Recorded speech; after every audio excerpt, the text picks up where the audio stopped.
If you're familiar with using the fill handle, and if you're not, I've got a video that will explain that for you.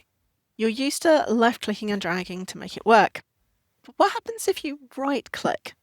Well, let me show you in this video. Hi, I'm Michelle, a computer coach here sharing tips and tricks on your everyday software to make life easier. Here I am in Excel. I've got a few bits set up to be able to show you everything. So first off, I've got a couple of cells here. And of course, we all know that we can just simply left click and drag, and that copies it or fills it depending on the content. The default there was that it filled the pattern in, but what if I didn't want that? So I'm going to undo that. And instead, with them both selected same as normal, on the fill handle, I'm going to right click and hold and drag that down. You may have noticed that my mouse has changed. I don't have the thin black arrow anymore.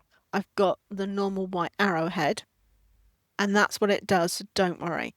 Now if I let go, you can see I've got options. So I've got a shortcut menu. First option is to copy the cells, which you can see it's now repeated 1, 2, 1, 2 instead of filling in the pattern. If I right click and drag again, you can see I've got fill series. I don't really understand why you might need that. There's got to be options occasionally, because that's what it does when you give it a sequence of numbers. You create the pattern, it will fill it for you. So if I click fill series, you can see that I could have done that with just a left click and drag, having selected both. What else can I do? Well, if I select these right click and drag, you can see I've got fill formatting only. So if I actually wanted to just repeat the formatting, so that's going to be bold to italics, I can do that. It doesn't look like it's done very much because I haven't got text here. So this is bold, that's italic, and then it goes back to bold. So the sequence of formatting on the cells that I've selected just repeats down. Could be useful, don't really know. What else can we do? Let's try it on just some standard text. Let's say hello world. We'll make that bold in italic. Let's right click and drag that down. So this is just with one. I'm going to fill without formatting. You can see it has copied the text, but just the text. It's removed the formatting. Again, not sure exactly when that could be useful, but you never know. What I personally feel makes this powerful is actually the next section down in that shortcut menu. This one is all about dates. So let's type in the date that I am recording this video. And of course, I can left click and drag, and it simply fills in the dates just sequentially down. It does know how long the month is because I've given it all the details. You can see it goes 31st and then the 1st. So that's our default. I don't need to do anything special with that. If I undo that, let's now right click and drag it down. And you can see I've now got the middle section. So fill days is actually the default, the one that I just did. It's there if you need it. Let's drag that down again. It's the next one down that I think is quite useful. If you need to schedule things on a weekday, not a weekend, obviously filling the weekdays in, you've got to then manually go through and remove all of the weekends. Or do you? Well, as you can see, no you don't.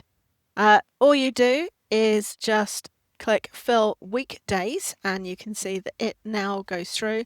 So Monday, Tuesday, Wednesday, Thursday, Friday, and it's skipped the 24th and the 25th to go straight to Monday the 26th.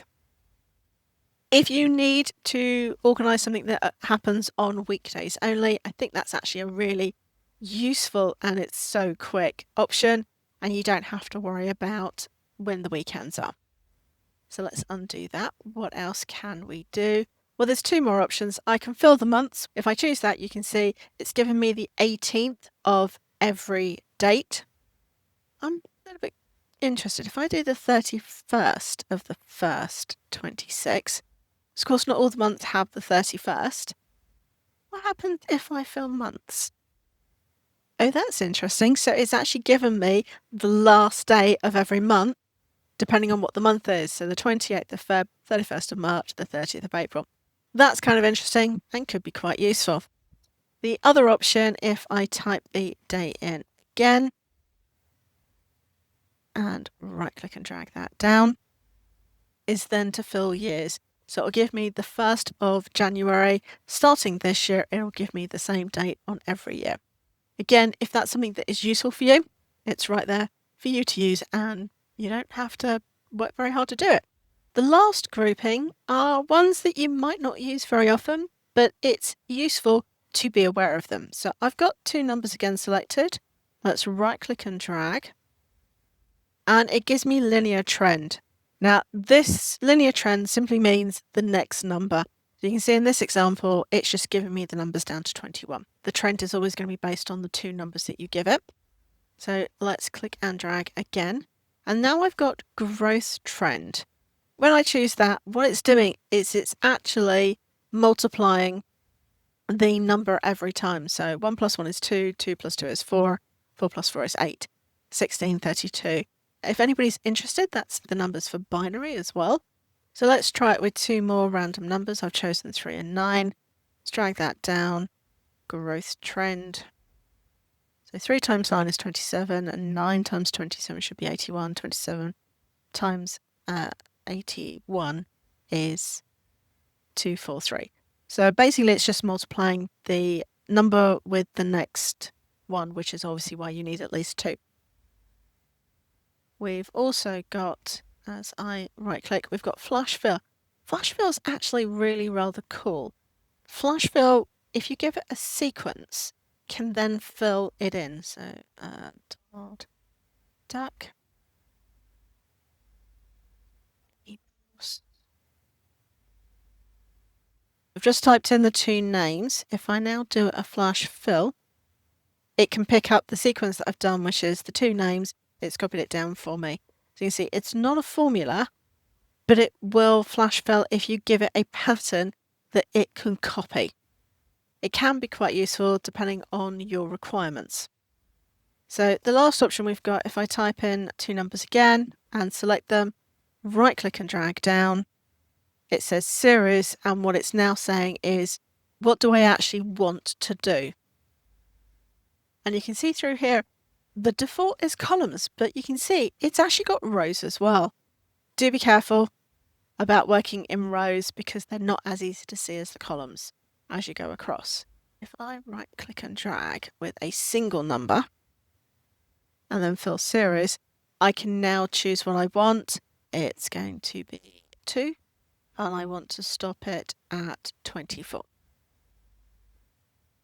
If you don't want to set up and select the 2 cells to make the pattern, then you can always type the first number in and drag down with a right click. Use the series to allow you to select what you want and even how far it goes. Some additional right click tricks that the fill handle offers that I hope that you will find useful in the future. If you have done, please do give the video a thumbs up and remember to subscribe and click the notification bell to be told as more videos are released on my channel. I'll see you next time.